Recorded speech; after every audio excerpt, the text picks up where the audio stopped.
Не вид, просто постер.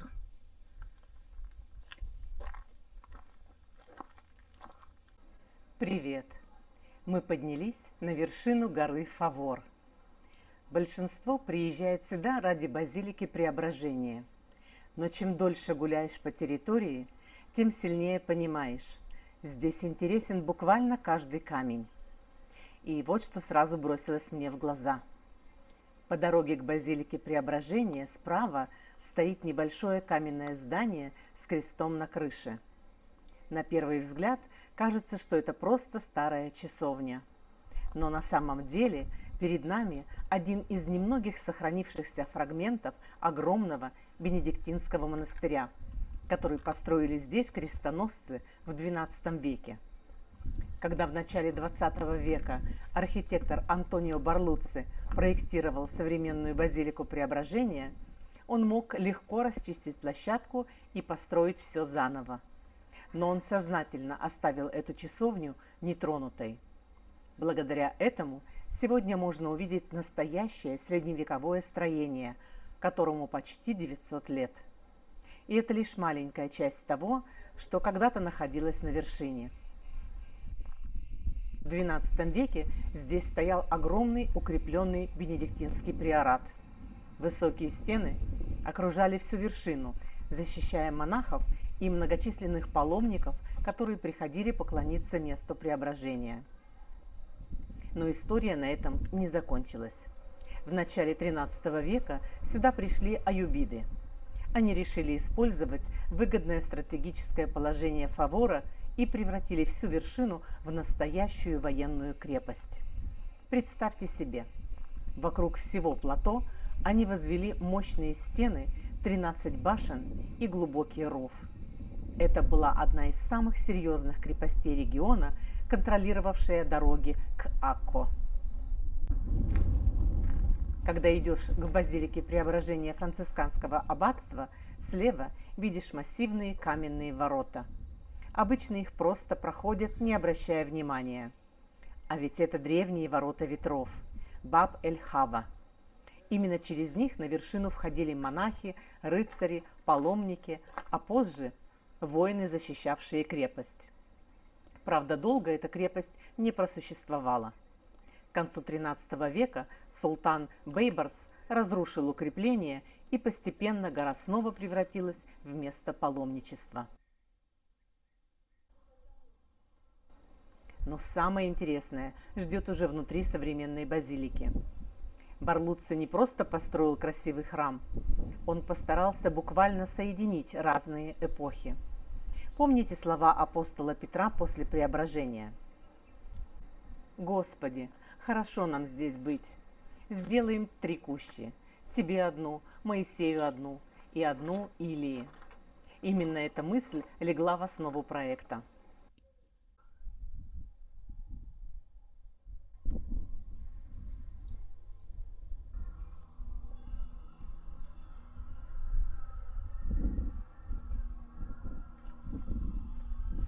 Под храмом сохранились древние гроты и остатки более ранних церквей. Вместо того, чтобы скрыть их, архитектор превратил их в 3 отдельные капеллы. Под главным алтарем находится древняя крипта Христа. Спустившись вниз, оказываешься среди каменной кладки, где соседствуют византийские стены и средневековые своды.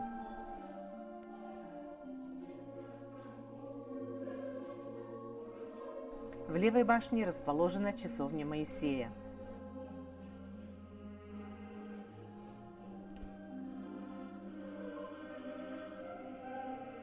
А вот это правая часовня, часовня пророка Илии.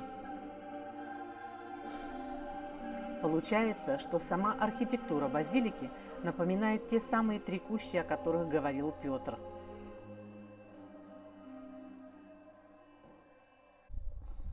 Вы знаете, пока я гуляла по территории, меня заинтересовало совсем другое. Я начала замечать огромные каменные блоки с характерной рамкой по краям. Если присмотреться, такие камни встречаются в разных местах – возле стен, в основаниях построек. и эти блоки появились здесь задолго до крестоносцев. В 66 году нашей эры, во время Первой Иудейской войны против Рима, будущий историк Иосиф Флавий, тогда еще командующий обороной Галилеи, приказал срочно укрепить стратегические высоты. Всего за 40 дней на вершине Фавора построили оборонительную стену длиной около 3 километров. Чтобы успеть в такие невероятные сроки, строители использовали и новые блоки, вытесанные в характерной иродианской технике с аккуратной рамкой по краям, и камни из еще более древних сооружений. Позже византийцы, крестоносцы и мусульманские строители разбирали древние укрепления и использовали идеально обработанные камни повторно.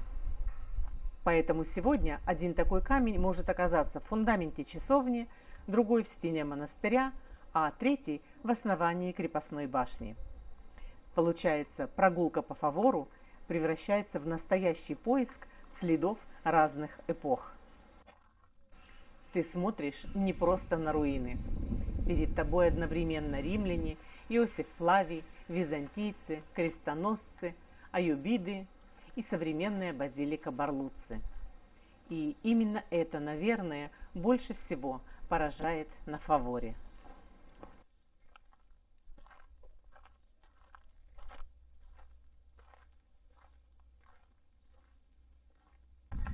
О, мы дошли до пещеры.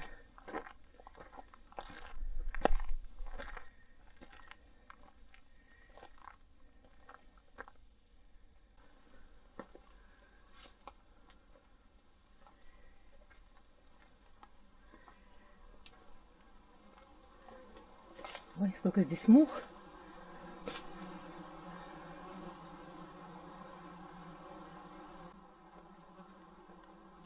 Ой, как здесь прохладненько.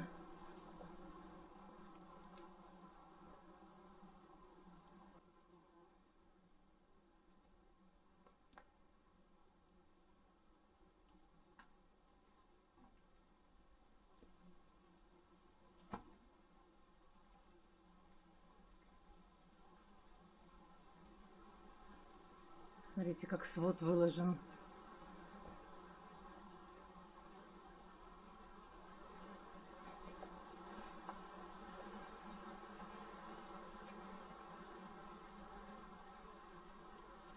Да, кто-то постарался.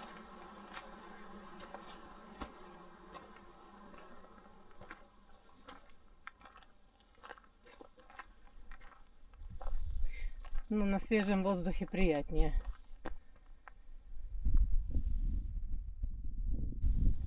Ребята, хотела показать вам Фаворский дуб.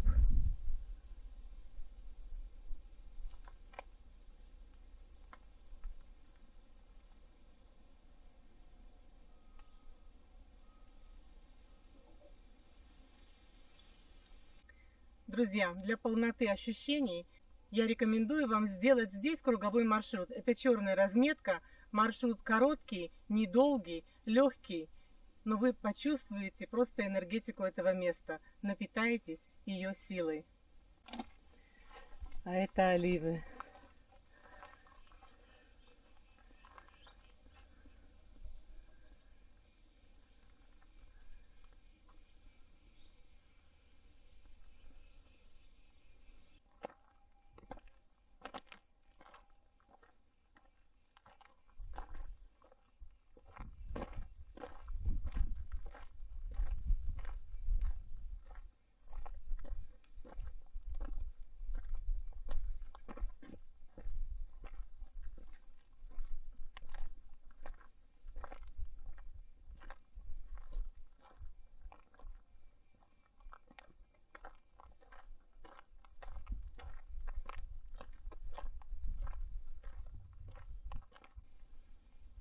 Не вид, просто постер.